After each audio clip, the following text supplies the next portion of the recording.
Okay, as far as I'm concerned, Audi had a fantastic testing for a team that's just building its engine for the first time, and this is their first year showing up. When it comes to one lap pace, they're ranked eighth. They're still faster than Williams and Cadillac and, of course, Aston Martin. That's not bad for one lap pace, eighth. And when it comes to race pace, they're ranked seventh above Racing Bulls, Williams, Aston Martin, and who's the other one? Cadillac. So they're doing well. So they're going to be fighting to be in the mid to top of the mid pack, which isn't bad. Last year they came ninth out of 10th, so they're going to have improvements. Now the place where they're struggling, what we're going to look at today, is they're struggling with raw power. They don't have the raw power that Mercedes has, or even Red Bull, which doesn't have as much power. So they don't have the raw power of the Mercedes engine or the Red Bull engine, and we're going to look into why that is. And second of all, when it comes to consistency, they're number 2 to Mercedes. And when it comes to long pace endurance, especially with harvesting and the electrical side of the car, they're doing very, very well, better than most teams. It's just that they don't have enough raw power to challenge Mercedes. But I dare say that their ability to pace out a long over a long race and have even laps is very good. But the only problem is that they'll have even laps, but they just don't have the burst that Mercedes has. So we're going to look into that. But before we do that, any thoughts that you have, Afolabi? Yeah, I think Audi, well, it's a steep learning curve, I dare say. It won't be easy, but based on the data we have from the testing, I think it wasn't too bad. I mean, they said that their longer straight pace was eye-catching. That was what they said. And I think they started well, but they're not going ahead of themselves. They have given themselves like a 2 or 3 year timeline, and they are trying to see how they can improve year on year. Basically, if you look at based on the raw data in the testing, you could see that at least they were content to ensure that they had a car that was stable and reliable. They weren't getting any funny behavior from the car. And like you rightly mentioned, they are not trying to get ahead of themselves. I mean, the big four are way ahead of them. And the mid block too, the Haasies and the Racing Bulls and Alpine. And Alpine, those ones too are still ahead of them, but they're somewhere in between, but way ahead of them. So I feel they've started well. They have a very high ceiling. They can develop from here, and it's a good way to start, really. If you'd ask me, I mean, a race pace of between 7th and 9th is not too bad, considering the fact that it's a debut season, really. I mean, the only teams that have better race pace than them are really better race pace than them are, of course, the Mercedes teams, except for Williams. So you've got Ferrari has a better race pace because they have a more powerful engine. Red Bull has a more powerful engine. Oh, absolutely. McLaren has a more powerful engine. That's 3 teams already. Haas has a more powerful engine, and Alpine has one. So those are the 5 teams. They're actually ahead of Racing Bulls for race pace, but we have to remember this is just testing, so we'll have to see. And Racing Bulls is faster than them over one lap. So Racing Bulls probably has better power than them. And if judging by the long pace of Verstappen, Racing Bulls probably will have equal to better long pace than them. But let's just look at what they're doing. If they come 8th this year, which I project that they will do, that's very good. Let's look at what's limiting them. So what's limiting them now is that even though they've got good energy distribution, when they're on the straights, they can't deploy full engine mode because they just don't have the power to do that. And the reason they don't have the power to do that is that Audi is an engine. They're only doing the engine for the first time, and their chassis is a Swiss. It's a Swiss chassis from not Alpine. I mean from Sauber before. It's a Swiss chassis, and the engine is something new. So the problem is integrating the engine and the chassis together to get a lot of power, and they don't have data, so they're not sure how to set up the aero, the balance between engine power and keeping the chassis tightly wrapped around, or the body tightly wrapped around the engine, because they don't have the data. So they have to start off with a sort of generic aero package. They use the basic pods that were not defined, that were very wide. So that's why they don't have a lot of power, which is why they're going more for endurance and measuring out their power over the lap than going for bursts off the corner that you could see the Mercedes and you can see Mercedes do, or Ferrari do especially, and even on Red Bull. So what they do have to pace it out. But they made gains. If we look at their one lap pace, it started off in Barcelona at about 138.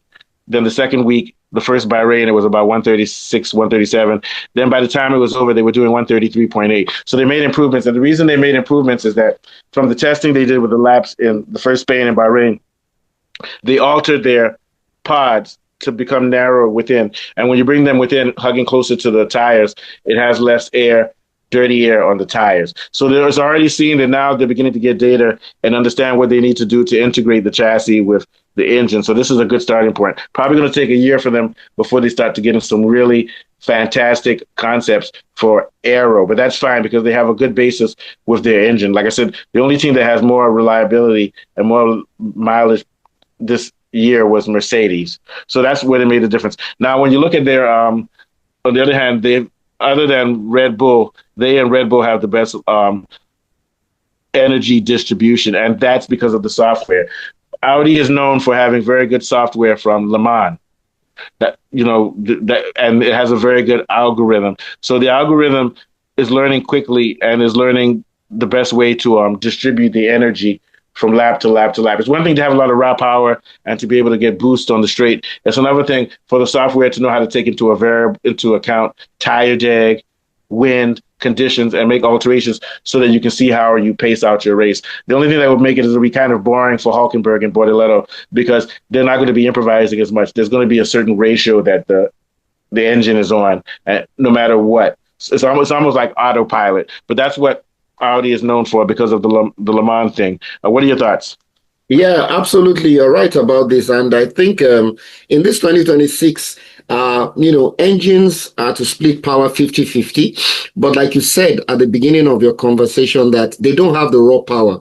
So they're going to find a way of solving that problem because the motor generator unit heat has been taken off. And this has been replaced by the motor generator unit kinetic. So they must find the power lag that they don't have. And very quickly, they don't have a history of doing that before because they were using Ferrari engines.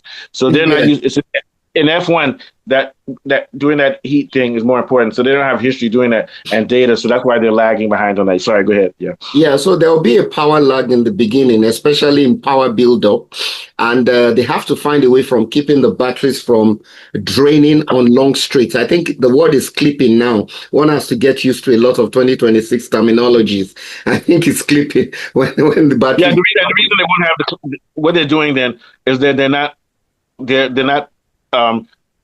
the what you call it, the algorithm or their software. They're not doing that. Yeah, the software is not, when they come off the corners, they're not going to do boosts because boosts will wear it. So what they will do is they're trying to look for a more efficient way to have an average lap pace without having to have those boosts. Yeah. I would imagine they will try and tweak their engine to be more eco-friendly because now you are supposed to make your fuels more eco-friendly, and that depends on the design of your engine and the combustion chamber. The combustion chamber would determine how energy efficient your engines are, and if you are able to burn fuel more efficiently, you can extract a few seconds, to add to your lap performance. And I think in this area, like you rightly mentioned, the Le Mans thing on the electrical side, their hybrid knowledge, their experience from hybrid knowledge would help them to design the engine in such a way that it doesn't tilt too much to the power side. The software and the engine are able to work in synchrony to deliver, a balance between the electrical side and the power side. That is deployment and harvesting, such that. And then as time goes. Go ahead. You said such that, such that you can have a balance so that you don't have too much of power at the expense of harvesting. That's basically what I want to say. And as time goes by, once they start getting more data, you'll start to see that they'll start to make aero changes so that they can harness more of the engine's power and get that type of raw power that teams like Mercedes are doing. But they're going the opposite direction than Mercedes. Mercedes starts off with raw power and then learns how to to let it extend throughout laps. Audi starting off with the electrical side and being able to extend and do algorithms, then they can start to muscle up later. And we've already seen changes that they made because now their software has changed, has improved in transitions, like what we've been talking about. When you go into the corners and put downforce, you're transitioning from lift to downforce. Then when you're coming off the corners, you're going from downforce to lift.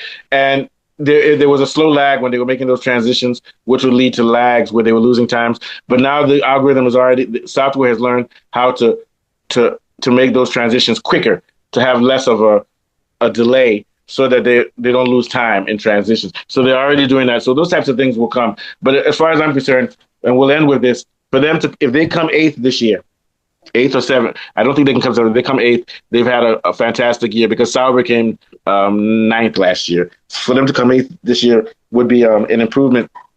Sauber came 9th with 10 teams. And Sauber was what Audi is now. So if Audi can come 8th with 11 teams, it's a good start. And we're already seeing signs that they might be able to position maybe late this season or next year to challenge the teams like Alpine and Co. Williams right now is behind them, and we know that Williams had problems because of they got their design wrong and they were failing crash tests. So next year is going to be a big battle, but this is a good start for Audi. Last thoughts. Yes, I agree with you. It's a good start for them. They're not going ahead of themselves. They've given themselves a timeline. Like I said, they hope to improve year on year. And what I think they're going to try and do here is that they understand the way the grid is. Basically, in my own opinion, I think if they're getting P9, P10 in every race, they can build on that over the course of the season. Yeah. You know, and their software too, like the experience they had in Le Mans and the design of their engine, having to use the electrical side, you know, I think they can channel that experience into the design of their engine, you know, such that they are able to get what they need to balance it out. Because this deployment and harvesting, one would have to find a sweet spot between the two that will ensure that you don't run out of power. You don't want to be running 100%. You just want to stay between 95 and 100 so that when it's time to harvest, you have enough at least to come out of the corners. So I think they'll try and find a safe mode, so to speak. So far, I think the team that's done the best at both sides is Red Bull. Yeah. Red Bull has done the best at both sides. Red Bull is the benchmark. I think that the gold standard. I mean, Mercedes may be faster because they have so much more raw power, but Red Bull is a good combination of power, aero, and endurance. Metronomic linear deployment. They are the gold standard. Even if Mercedes wins, you'll see them winning, but you'll see Red Bull closing in on them late in the race. Yeah, the problem I have with Mercedes-Benz is that there's so much raw power, high compression ratio, and then reliability issues at the end. But Red Bull has found a sweet spot that gives them balance. Yeah. But we'll see. We'll see because everybody wants to still shout the Mercedes. I would still say Mercedes is the favorite. Ferrari, I think Red Bull is being underrated. They're putting Red Bull at 4th. I see them as coming top 3. Anywhere in the top 3, to be honest with you. All right, take us out of Falabi. Okay, it's been a brilliant Formula One show. We've been discussing Audi's race pace during the testing and how they intend to hit the ground running in this season and all the shenanigans of the 2026 regulations. And from my friend Mustafa, I'm still Afolabi. We'll be back again with F1. All right.